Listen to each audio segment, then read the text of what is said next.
We're going to talk about exponential, logarithmic, and quadratic functions. Don't give me those like, oh no stuff. This isn't that bad. Don't worry. There's only like 1 or 2 questions on tests and things about it. Okay?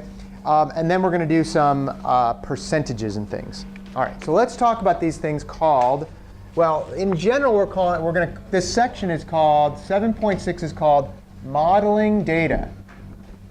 Modeling data. Okay? And the things that we're modeling are these things called exponential, which we've dealt a little bit with before. Exponential functions. Exponential logarithmic, which we haven't done before. Logarithmic. No, I'm a terrible speller. And quadratic equations, which we have talked about, and we're going to do some graphing of these. Quadratic functions. OK, and then I'm going to stop using this silly orange pen. Let's go with the blue one. OK. All right, the first type of function we're going to do is this thing called the exponential function. OK? The exponential function involves exponents.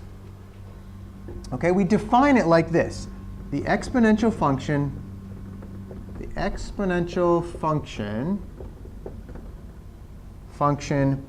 with base b looks like this. Okay? Y equals b raised to the x power. Okay? We could also, of course, write this. F of x equals b raised to the x power, because the f of x just means y. Okay? It's the same exact thing. It's just a function of x is b raised to some power. Okay? We have to have a couple things. B, okay, has to be greater than 0. You can't have like -2 here. It doesn't make any sense. And you can't have b equal to 1 either. B is not equal to 1. So b is basically 2. Well, it could be 0.2 or 0.000001 all the way up to infinity, except for equal to 1. But don't worry, I won't give you any questions which have 1 or 0 in there. Okay? Here's what they actually look like when you graph this. Now, you guys will figure out what these graphs look like pretty quickly when we see what happens here. If we graph x and 2 to the x, okay, if our function was y equals 2 to the x, okay, so we're graphing x and y, but y is now 2 raised to the x power. Okay? Let's say we do the values, some of the values we normally do. -2, -1, 0, 1, and 2. Okay. This is why I asked you how to do these like powers of negatives on a couple quizzes ago. 2 raised to the -2 power equals what? 1 over 2 squared, or 1 over 4. Okay? So this is actually 1/4. Okay? This is 1/4. So if x is 2, 2 raised to the, or x is -2, 2 raised to the -2 is 1/4. Okay? X to the -1. Okay? 2 raised to the -1 is just the same as 1/2. 1/2. OK. What did we say anything raised to the 0 power is? 1. So 2 to the 0 is 1. Okay? Now, 2 to the 1 is 2, and 2 to the 2 is 4. 2 to the 3 is 8. You guys were right, 8. OK, 2 to the 4 would be 16. Notice that these numbers get big really quickly. 1, 2, 4, 8, 16, 32, 64, 128. They get big really, really quickly. If you graph this, okay, I'm going to graph it like this, the x and y. Okay? It looks like, let's see, we start at -2. -2, -1, 0, 1, 2. I actually went up to 4, 3, 4. And let's say I do 1, 2, 3, 4, 5, 6, 7, 8, 9, 10. 1, 2, 3, 4, 5, 6, 7, 8, 9, 10. First of all, are any of these numbers below 0? No. So that's one thing about these functions. It never goes below 0. Okay, and it never actually touches the x-axis at all. Negative 2, 2 to the negative 2 is 1/4, which is way down here, kind of really close to 0, but not touching it. 2 to the negative 1 is 1/2, which is about there. 2 to the 0 is 1. They always go through 1 because 3 to the 0 is also 1, 4 to the 0 is also 1, 5 to the, it's always going to be right there on 1. 2 to the 1 is 2. 2 to the 2 is 4. 2 to the 3 is 8. 2 to the 4 is like 16, which is way up here. And if we were to graph, if we were to actually connect these dots in a nice curve, it looks like this. Notice how it goes up really, really fast. Okay? Exponential functions go up really fast. Remember when we were talking about how huge, like how many particles were in the universe and things? It's exponential functions gets big really, really, really fast. Okay? I mean, what did we say? Something like 10 to the 87th or whatever it was. That's all the particles in the entire universe, right? And that's just 87. That's how big these numbers get. You go up to 10 to the 87th, and it's the whole universe, right? So these numbers get big really fast. So that's what exponential numbers are all about. They get big fast. OK? And this is how we might graph them. All right, questions on that? Let's just do a pretty simple example. Yeah? How accurate do you use to be with these fractions? With the graph? No, just guess. I mean, just do the best you can on graphing them. Between 0 and 1, if it's 1/4, it's going to be closer to 0 than to 1. And you just make it a little closer to 0. And I'm fine with that. I wouldn't make, I mean, I would never take points off if you didn't get it right on the exact thing. No. OK? All right. So let's do an example of where this you might see this. OK? All right. We have a function. Let's call it g of x, which we can just replace by what? Y. OK? Don't be scared if you see these like function things. Just replace it with y. OK? Equals 2.566 times 1.017 raised to the x power. OK. That is the exponential function here, because isn't it something raised to the x power? OK, that's what we talked about. This models world population in billions. OK? Models world population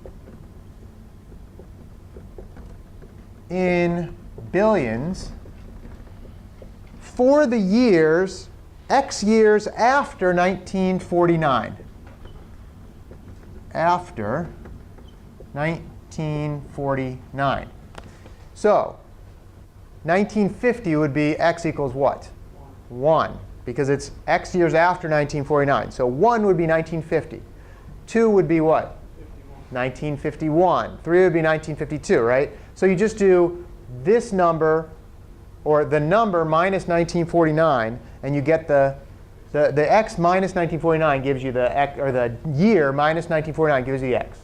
Make sense? OK. So what's the population in 1980? That's the question. Population in 1980. OK. Here's how you do this. Actually, this is pretty simple, really.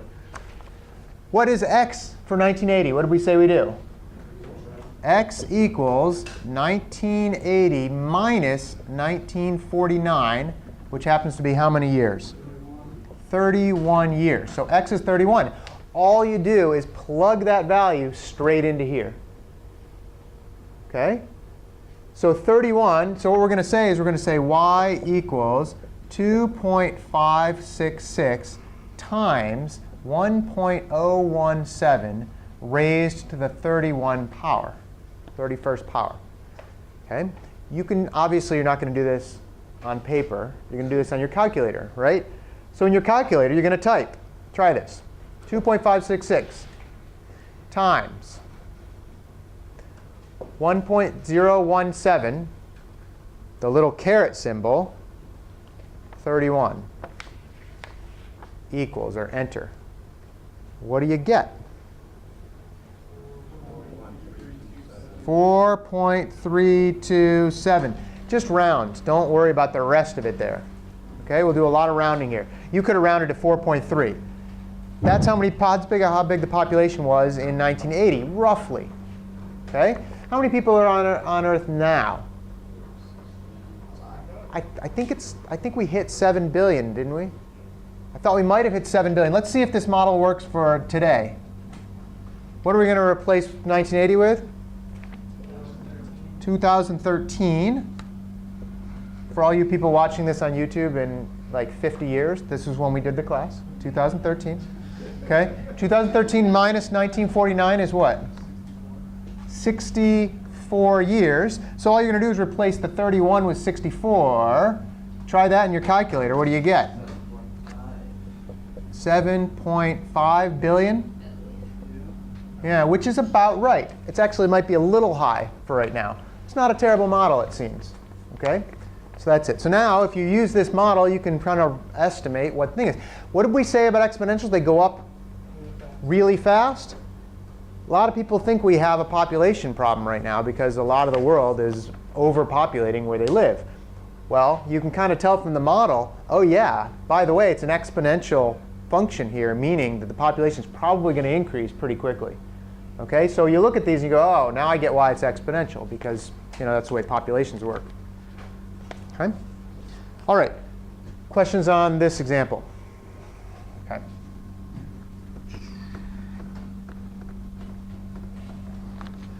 There is one special number when we're talking about exponents. Okay? It's actually, when we talk about exponential functions, it's actually the number called lowercase e. You've got a button on your calculator that says lowercase e on it. It should be near the ln button.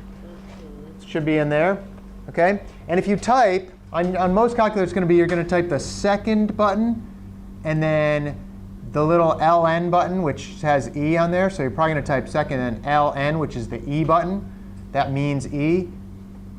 And then it'll say maybe e. I don't know if it says the little caret. Does it do the little caret? OK, do this. E to the 1. Because what's anything raised to the 1 power? No. Itself, right? So this will give you the number e. Read it off to me. 2.71828. No, it's not repeating, actually. 2.71828. Is it 1828? 1828, but it's not 1828 repeating. Those aren't repeating forever. This is another irrational number. Yeah, Tony. How do you get the e to work on these calculators? Let's see, that calculator. So it's shift and then the e to the x. It should be listed on there. OK? So a lot of times we'll actually use this. Well, this number, OK, is what we call the natural base. It's the natural, quote, natural base for this exponential functions. Okay? And what we say is the function f of x equals e to the x. You use this a lot in, we use it a lot in calculus class if you're going to end up taking calculus. But you also use it in classes, or you also use it in, let's see, when we're doing mortgages and things. Well, not so much for mortgages. That's not a good example. But loans, you can actually you end up getting exponential functions. It's an interesting function. Here's your calculus lesson for the day. Remember, it still goes through 1. Whoops, if that was 1. It still goes through 1. And it goes, and then e to the 1 we said was 2.18. So there's 2. So it's about here, right? So it goes like this. It turns out, what's interesting about this line is, you know how we had the slope from last night? Slope is how steep the line is. Turns out that at this point, let's say at 2.1818, or 2.71818, oh, I guess it's 2.7. So that's about 3. 2.7182818, 2.7182818. I'm not getting it right. There we go. It turns out at that point, the slope is also that point. So the slope of the value is always the same as the point itself. So it's kind of a cool relationship in calculus. When you guys all take calculus, you'll figure that out. You never know. You never know. All you engineers, all you people that want to be engineers will take calculus. You will take calculus at some point. OK, so anyway, we will see the exponential function. You may have to use it on some questions. So now you know how to do it in your calculator. OK? All right. So that's it for exponential functions. Did that. OK. The next functions we're going to talk about are these things called logarithmic functions. Now, we talk about these together, or one after the other, because they're actually inverses of each other. What's the inverse of multiplication? Division. Right? What's the inverse of addition? Subtraction. Well, the inverse of exponentiation, exponentiation, okay, is logarithms. Okay? So where exponential functions get big really quickly, logarithmic functions get big very slowly. Okay? And I'll show you what we're talking about here. Okay? All right.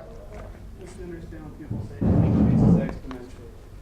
Yeah, when it increases exponentially, now you know what it means, right? Yeah, it increases exponentially because it gets whoop really fast. Good. If if someone says something increases logarithmically, it's very slow. I know, I don't hear that. All right, well, that's true. You don't hear that very much. OK, for x is greater than 0, and b is greater than 0, and b is not equal to 1. And we'll see why these are important in a second. Here's what we said.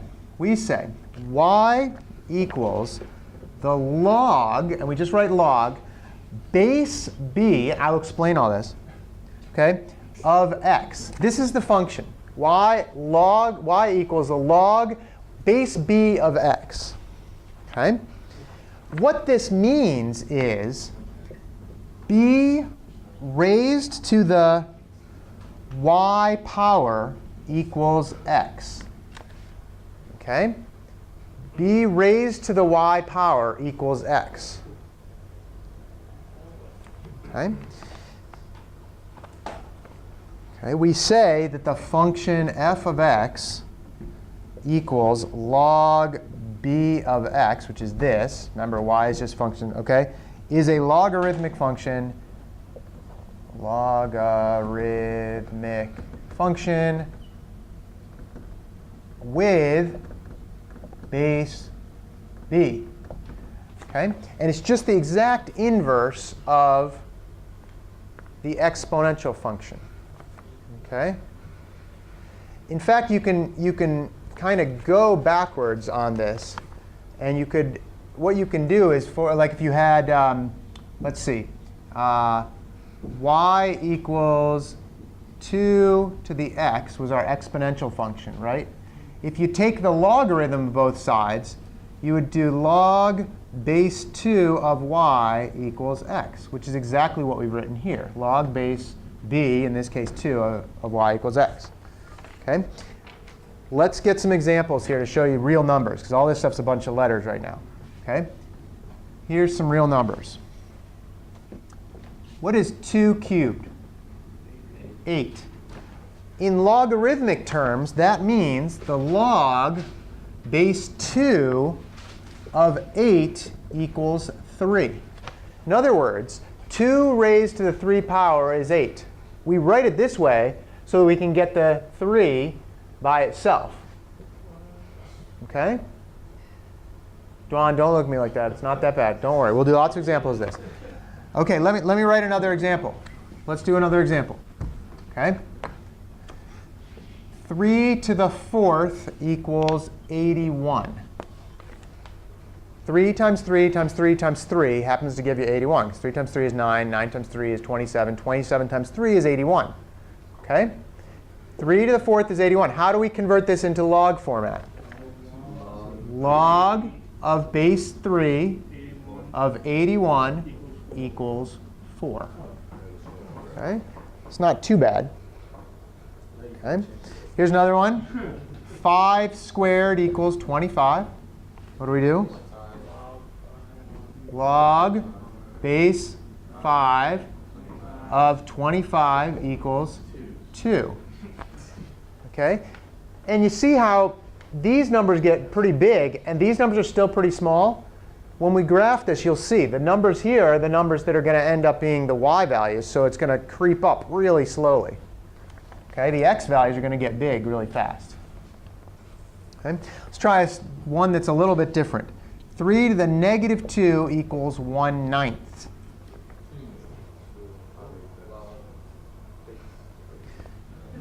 Log base 3 of 1/9 equals negative 2. Because 3 to the negative 2 is 1/9, which we now know how to do, right? Okay. For that, even if you write it in the logarithmic form, it's still the same exact thing as the exponential. It is. Yeah. So Rennie's saying, look, it's still the same thing. Yes, because this is the same as saying this. So it's just deceptive. No, it's just, the reason is because sometimes we're going to want to have these values and we're going to want to figure out these values. Or the other way around. We might have these values and we want to figure out what the log base 3 is of it, or whatever, or the other way around. Okay? So it does become important. Let me show you where it's important. Then we'll do a modeling example, kind of like the world population, and we'll see what it works out. Okay. All right. So on this, let's do this. Let's get our example. We're going to have our x, and y is now going to be equal to log base 2 of x. Okay, this is our y value. Log base 2 of x versus x. Okay, I'm going to pick values that make sense for log base 2. 1/4, 1/2, 1, 2, 4, 8. Okay, see how it's getting bigger by 2 each time? Times 2, I should say. 1/4 times 2 times 2 times 2 times 2 times 2. Okay, that works out because logarithmically it makes sense.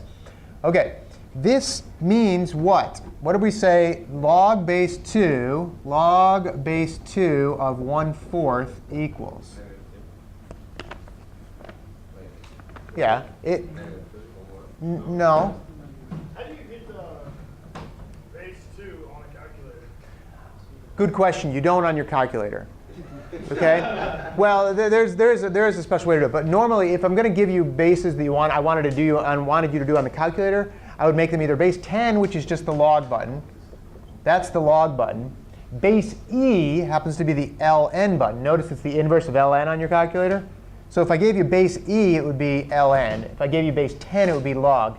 But you won't have to do these on your calculator. These are the ones you're going to have to kind of see. Okay? So remember what this means. This means 2 to the x equals 1/4. Right, and you look at it, and this one you can figure out because we know how to, we know 2 to the, well, if it's going to be 1 over something, it's going to be negative. So it's going to be 2 to something equals 4. 2, so it's going to be 2 to the negative 2. So this is going to be negative 2. OK?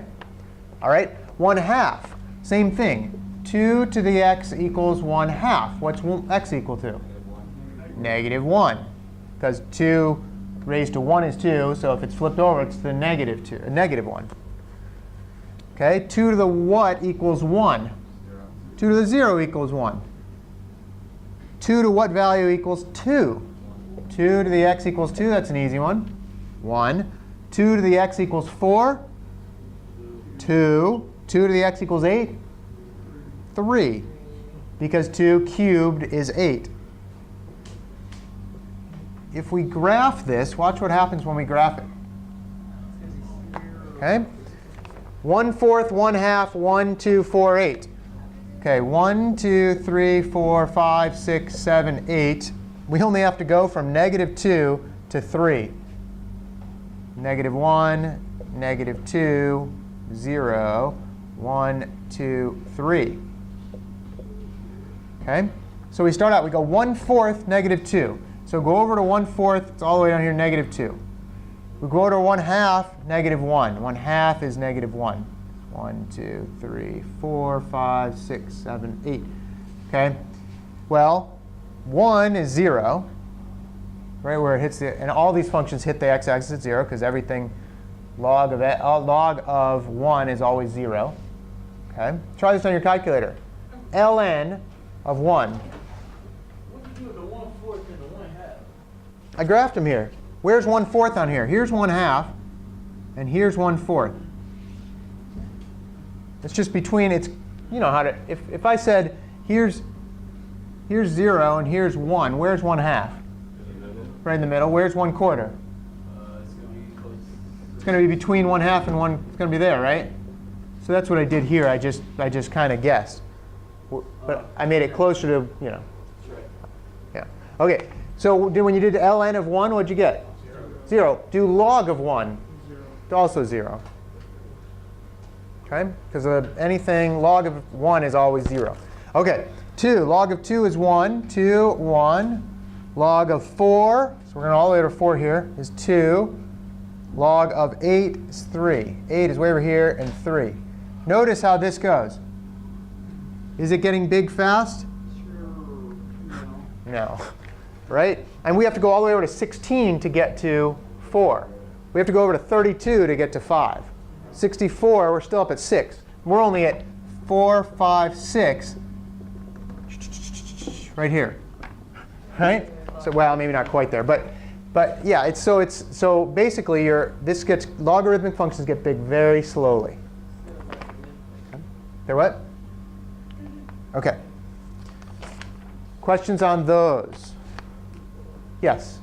So someone talks about something with diminishing returns, or they only talk about logarithmic? If they're talking about diminishing returns, are they talking about logarithmic? Sometimes they are. Yeah, sometimes they're talking, yeah, when you say something diminishing returns, means the next time it's much less percentage-wise than the previous time. Yeah, so you could be definitely talking about it. So maybe you have heard it before.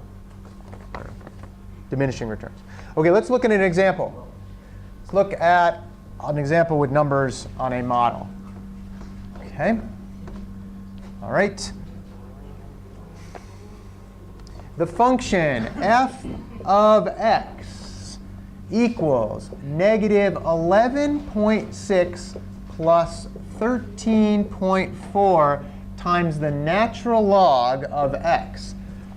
Remember, that's base e, which you can do in your calculator. So if I give you one like this, and it's ln, you can do it in your calculator. OK? This models the temperature increase in a closed car after x minutes. I don't know if it's in Djibouti or what, but after how many minutes the temperature of a car, and it doesn't say where it starts, so I guess it's not a very good, the model doesn't necessarily tell us enough. So this is the temperature increase in a closed car after x number of minutes. OK, so the temperature increase after, let's just try after 1 minute of f of 1, which means we plug 1 in for x. Negative 11.6 plus 13.4 times the natural log of 1. What do we say the natural log of 1 is? Try it.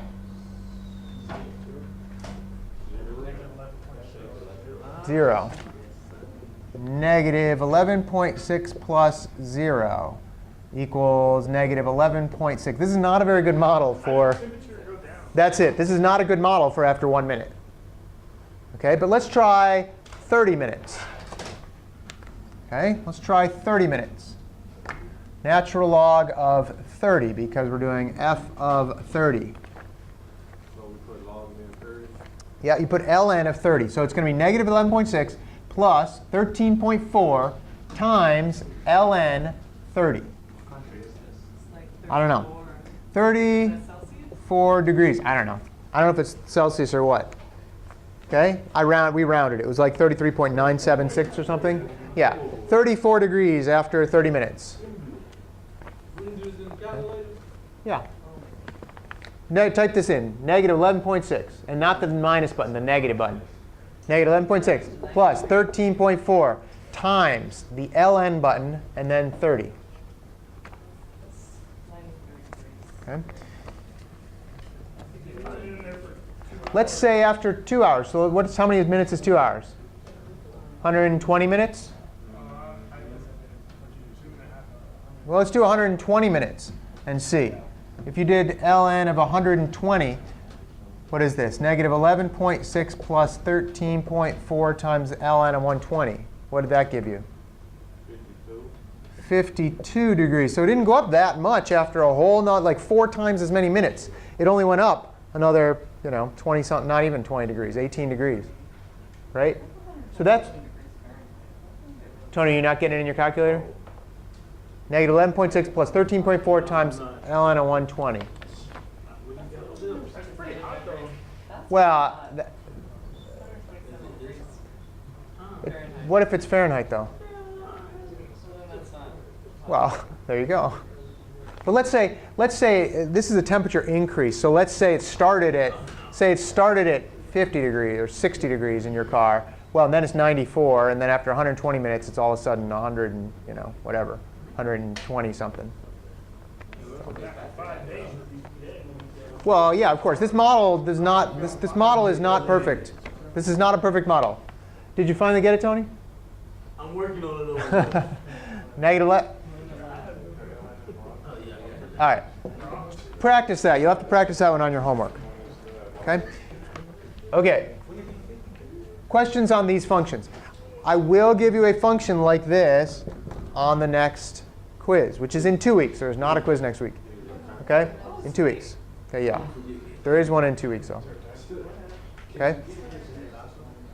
That's the last quiz, actually. Yeah. What? There's 2 weeks. There's one more quiz. And then there's the final. Now look. How about this? I normally give a 4th quiz, but since we're one week shorter class, I can give anybody who wants to take another quiz an extra. It won't. just in case we got a bump. If you need to, yeah. But what if you do worse? Then it bumps you down. I'm good over We'll see. When we get closer to that, we'll talk about it. It would be like on the Saturday before the final or something like that. OK. But anyway, we will practice more of these. Now, can you do an extra credit assignment? How about you do well on the next quiz? And I don't know how you did on this quiz. I have no idea. All right. Verbal abuse. Yes, it is on tape. OK. So those two functions are interesting functions, but you actually see quadratic functions a lot more. And we're going to have to do go into a little more depth in these things called quadratic functions.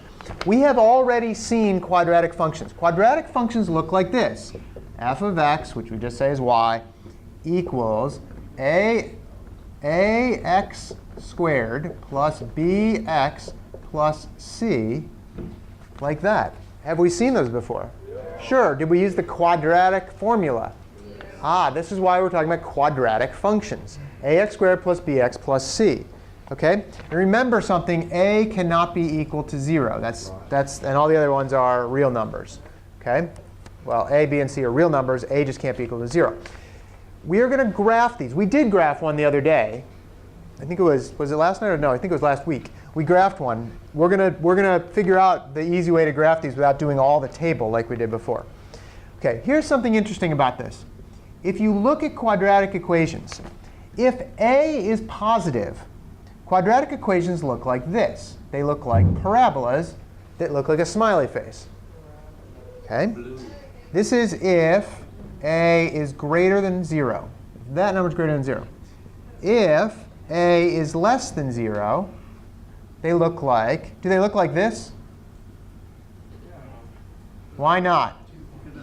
Because that's not a function. OK? They look like a sad face, like that. OK? Let me go on forever. It's a parabola like that. So I will ask you on a quiz question. It'll be the easiest question of all. You'll get a function like this, and it'll be like equals 0 or something. And I'll say, is that parabola facing up or facing down? And you'll say facing up, like a smiley face. That's the answer? Yeah. Right? OK? Opens up or opens down, I should say. OK? Yes, if a is less than 0. OK? And remember, a can't be equal to 0, because then you wouldn't have a parabola at all. OK? All right. When we talk about parabolas, I'll just draw it right without the axis here. Okay, there's a couple things about this. A parabola is actually symmetric about its vertex. This point right here is called the vertex. And one side of the parabola looks exactly like the other side of the parabola. If you put a mirror on one side, you would see the exact same thing. Okay? That's what is nice about one nice thing about this. We can figure out where the vertex is using an equation that part of an equation you have already seen. Okay? The vertex, okay, the x value for the vertex, x equals negative b over 2a. Ever seen that before? Yeah, it's part of the quadratic equation, right? But that gives you the x value for that vertex. Okay? The y value you get from plugging the x value using this back into the formula. Okay? Okay, let's try one of these. Still writing this stuff down? Okay, let's try something with these formulas here. OK, we're going to graph f of x equals x squared minus 3x minus 4. X squared minus 3x minus 4. Okay? Okay. X squared minus 3x minus 4. Question 1, does it open up or open down? How do you know it opens up? Because the exponent here is 1, and it's positive. So it opens up. Opens up. OK, so we know that so far so good. OK, what is the vertex?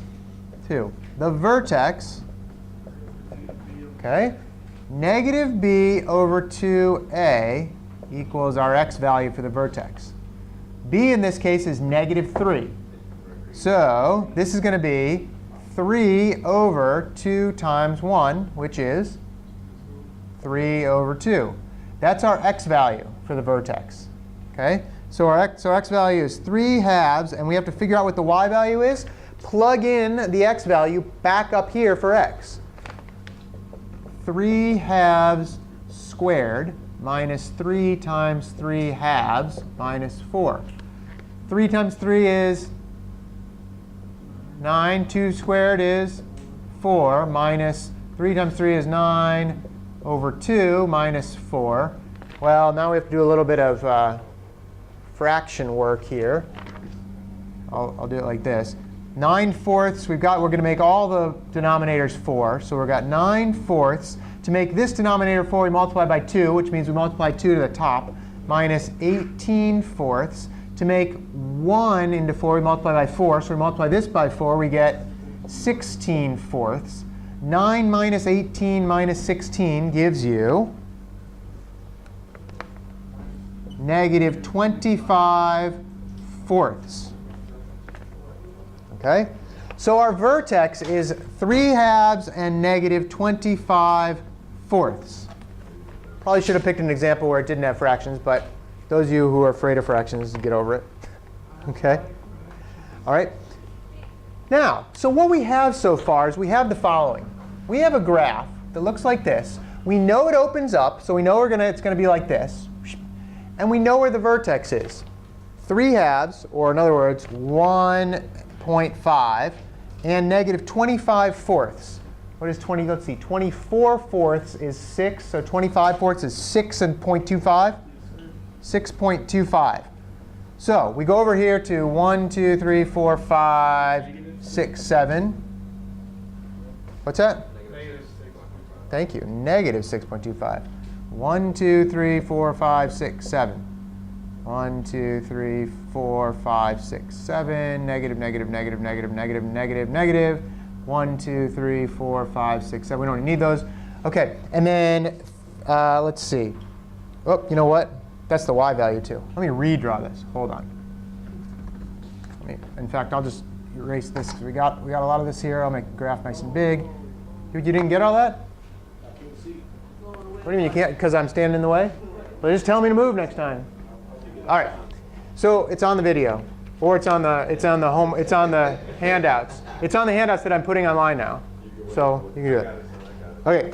So anyway, let's do this again. Here we go. So we're going to do a graph. OK, it's going to go from, let's see, 1.5 across, negative 6.25 down.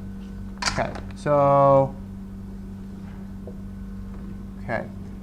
so at 1, 2, 3, 4, 1, 2, 3, 4, 1, 2, 3, 4, 5, 6, 7. 7, 6, 5, 4, 3, 2, 1, negative, negative, negative, negative, negative, negative, negative. OK. And then so we're going to go to 1.5 and negative 6.25. 1.5, negative 6.25, about there. That's where our vertex is. OK, and we know it's going to open up somewhere like this. OK? Let's figure out what the intercepts are. In other words, where does it hit the y-axis, and where does it hit the x-axis? Keep in mind, if it looks like this, how many times is it going to hit the y-axis? Once. How many times is it going to hit the x-axis? Twice. Because it's a quadratic equation, right? It's going to hit the, it looks like we're going to have two answers. OK? Let's see. Rolando, I'm going to rewrite the function up here like this. The function was f of x equals x squared minus 3x minus 4. OK. To find where it hits the x-axis, we just find where the x equals 0. We've been doing that we did it on this quiz, right? X squared minus 3x minus 4 equals 0. There's two ways to do it. What's the easiest way you hope to be able to do it? Factor it. Right? Can we factor this one? X and x.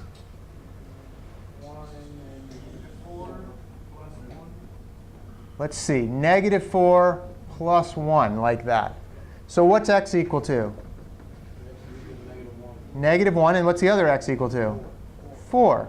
So because that's where y equals 0, where f of x equals 0, that's on the x-axis. So we just plot it. Negative 1 and 4. Negative 1 and 4. OK?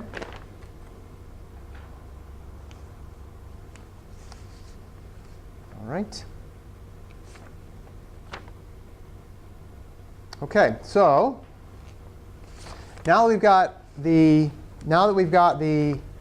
did I do 1? No wonder, this looks funny. It's actually 1.5, wasn't it? 3 halves?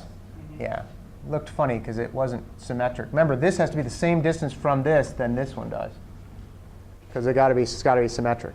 OK? To find the y-intercept, this is actually easier. We find the y-intercept when what equals 0? When x equals 0. Isn't it easy to do that? 0 squared minus 3 times 0 minus 4 equals y. Y equals what? Y equals negative 4. So there's where it hits the y-axis. And now it's easy to graph, because you go,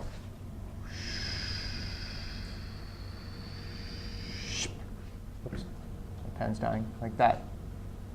OK? And it's not supposed to be a nice point. It's supposed to be a curve, but I guess I can't draw. Maybe we should do some more examples of this. You will do plenty of these on your homework this week. Did anybody not finish the homework this week?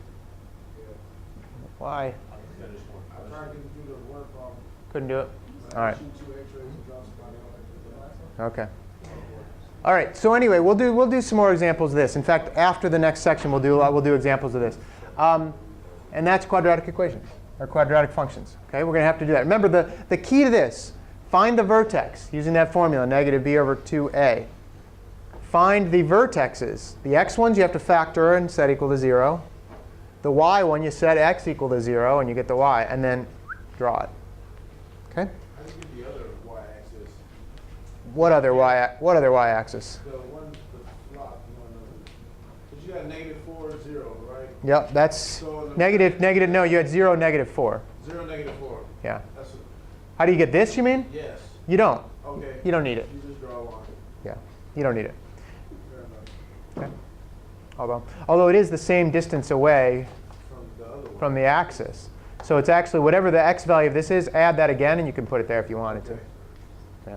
But it's not an intercept of an actual line. Of the actual line. Yeah. Okay. All right. let's take a break. Come back at 5 after.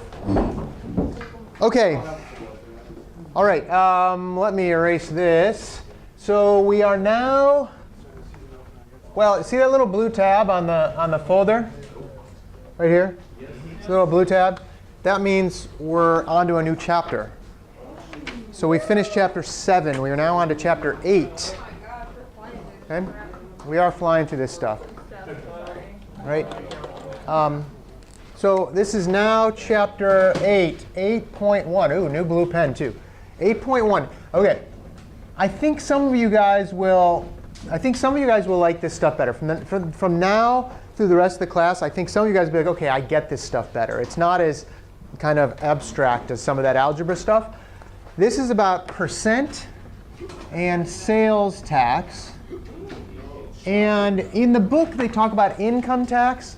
But I'm going to skip it because it's not going to be in the final. And if you're doing your income tax by hand, that's fine. But like it works you through on the sheets, and it's step by step. And it's just not worth going over everything. And you should be using something like TurboTax or something else online, right? And that is not an advertisement for TurboTax. But using an online one or whatever, it's easier. But anyway, we're talking about percent and sales tax. Okay? Percent. Okay, when we say percent, all we mean is per 100. Okay? Percent means per 100. Okay? Or per 100. So 1/4 is the same as if we multiply 25 by that and 25 by that, we get 25 over 100, OK? Which is what? 25%. So when we say 1/4 means 25%, that's how we said that's what we got. But it's actually easier than that. Do on your calculator, 1 divided by 4, you get 0.25. To go from a decimal to a percent, multiply by 100. Okay? Times 100 equals 25%. All there is to it. Okay? Easy. That stuff's easy. Okay? So try this one. 3/8 as a percent.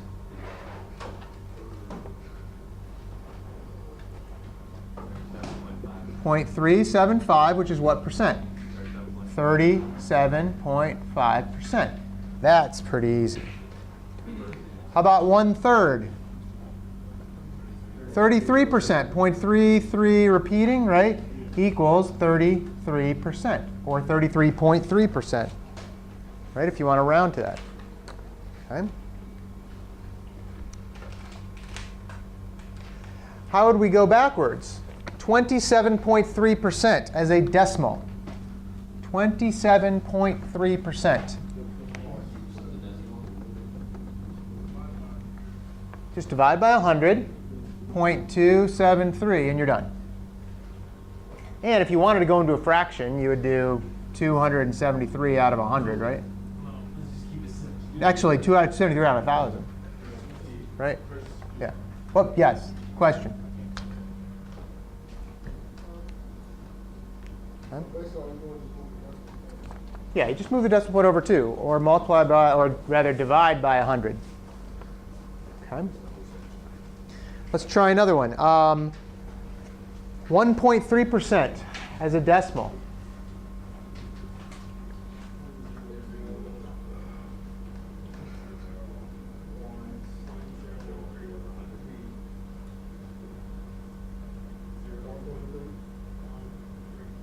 .013. So you put that over 100? Over two places. One place, two places. 0.013%. You see? Okay. How about another one? 170% as a decimal. What is it? 1.7. Okay. You do have to be a little careful that you're not like 170%. 1.7 is not 1.7%. It's just 1.7, right? Because it's more than 100%. What's 100%?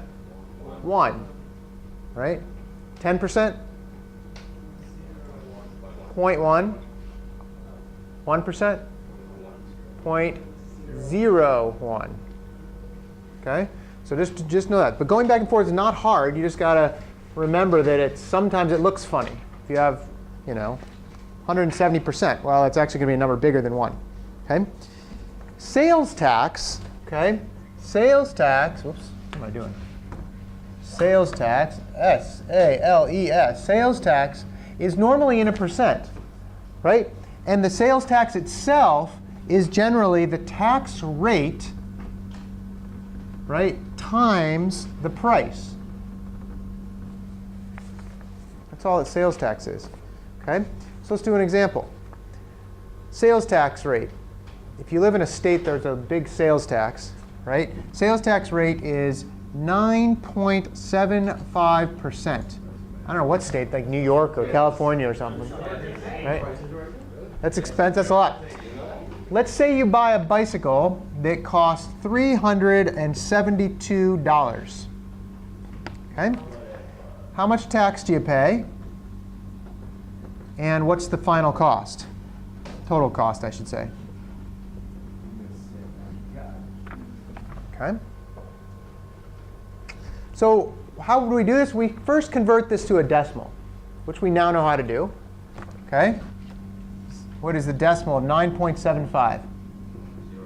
0.0975. Okay, that's the amount of tax. Okay, or that's the percentage turned into a decimal. Okay, then you multiply this by the cost, 372, and you get $36.27. Right? 36 bucks tax on a $370. Is that what you got? Point. 36.5. Okay, and then to get the total cost, you just do the $372 plus the 36.27, and you get a total cost of $408.27. Yeah, it would be an expensive bike. Okay. Okay. All right. So that's how you do taxes there for sales tax. Now, if we want to do the percent change of things, okay, a percent increase or a percent decrease, this actually gets a little interesting. Okay, let's do a little bit of a thinking about this. First of all, if I say that something goes from $10 to $20, what's the percent increase? $10 to $20 is a 100% increase. Because you've actually doubled the cost, right? You've gone up by the whole amount. The 100% is the amount you've gone up. What if you go from $20 to $10? What's the percent decrease? 50% decrease. Why? Because it only got half as much. What would a 100% decrease be? Down to 0. So this is an interesting one. If you think about when they talk about like the stock market, every time the stock market goes up by like 10%, if the next day it goes back down to the previous value, it doesn't go down 10% the next day. It goes down a lot less. Not half, but it goes down a lot less than it did up the day before, even though it's the same cost. So you got to be a little careful when you talk about these things. Let's talk about how these actually work, and we'll see if we get it right here. Okay, the percent increase, okay, equals the amount of the increase divided by the original amount. Okay? So in the case of 10 to 20, how much increase did we have? 20 minus 10 is the increase, divided by 20 gives you 10 over 20, or 0.5, or 50% increase. Okay? increase. Percent decrease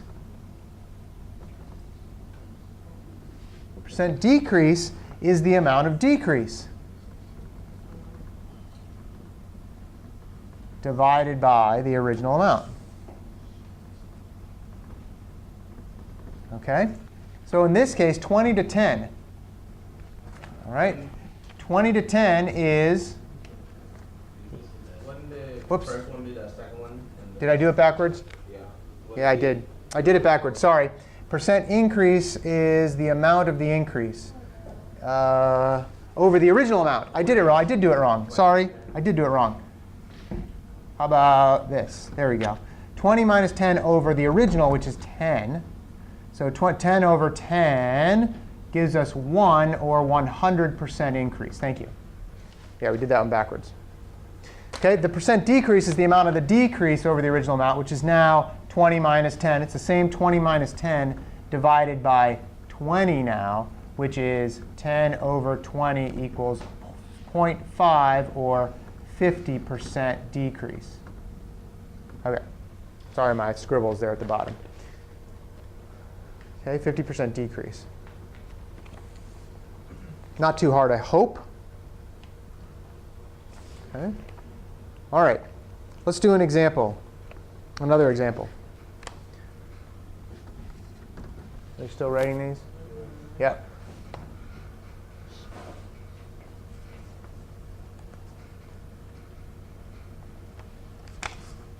OK. Yeah, sorry, I wrote kind of small here. Still going? I'll start the example up here. So let's say we have a battalion. Use a military example. OK. A battalion starts with 570 soldiers.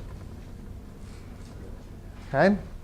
And then 2 months later, you get medevacs and bad conduct discharges and higher headquarters. People go off there.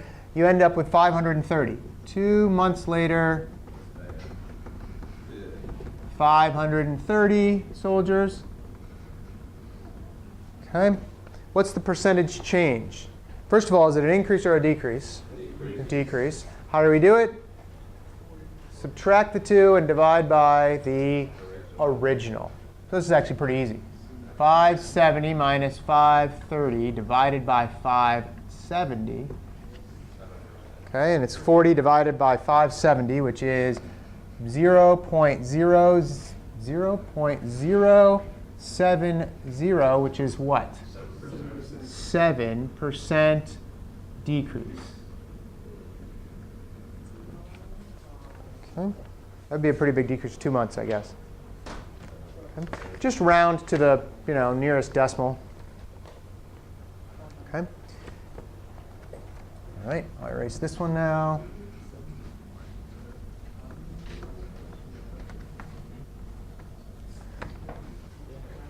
Here's another example. A jacket regularly sells for $98. Expensive jacket. Well, unless it's like leather or something. Okay, $98. The sale price, regularly priced, $98. The sale price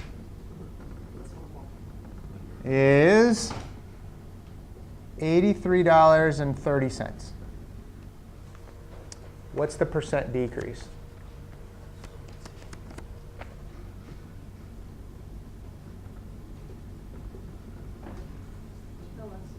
I won't tell you. Don't look at the board. There's spoilers.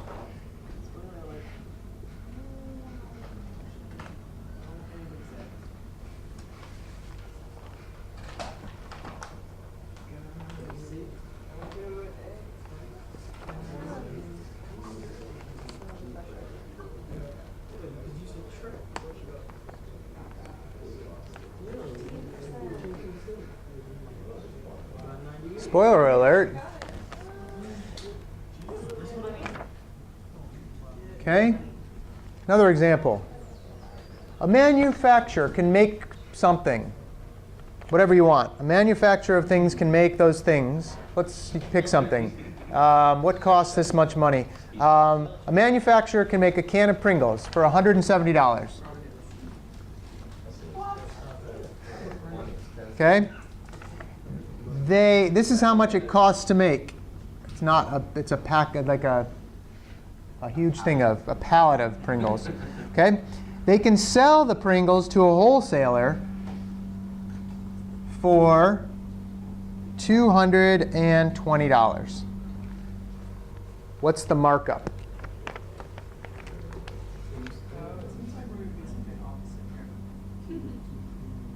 Markup is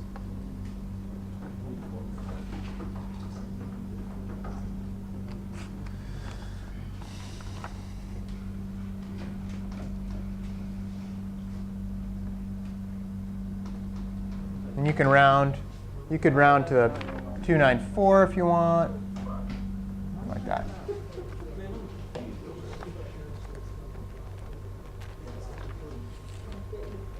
Good? Not good. What? 220 minus 170 divided by 170, not divided by 220, because it's divided by the original, the markup. Okay? Okay. Here's a good one. Yeah. Explain how we get the equation one more time. Okay. So you do the difference in prices divided by the original, no matter what it is. Okay, I got everything else. I just wanted to make sure. Yep. Subtract the two prices and then divide by the original, or subtract the two items and divide by the original. But you want to subtract the cell for the. You subtract the bigger one. You subtract the smaller one from the bigger one. Okay.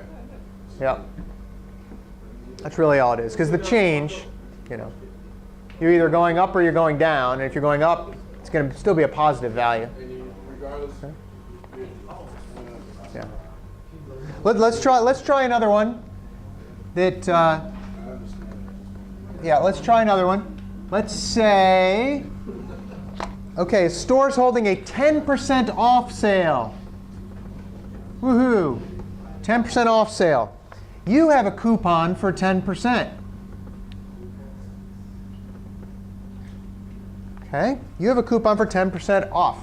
10% off. Okay. How much do you pay for a $120 pair of shoes? Those are expensive shoes, too. All right.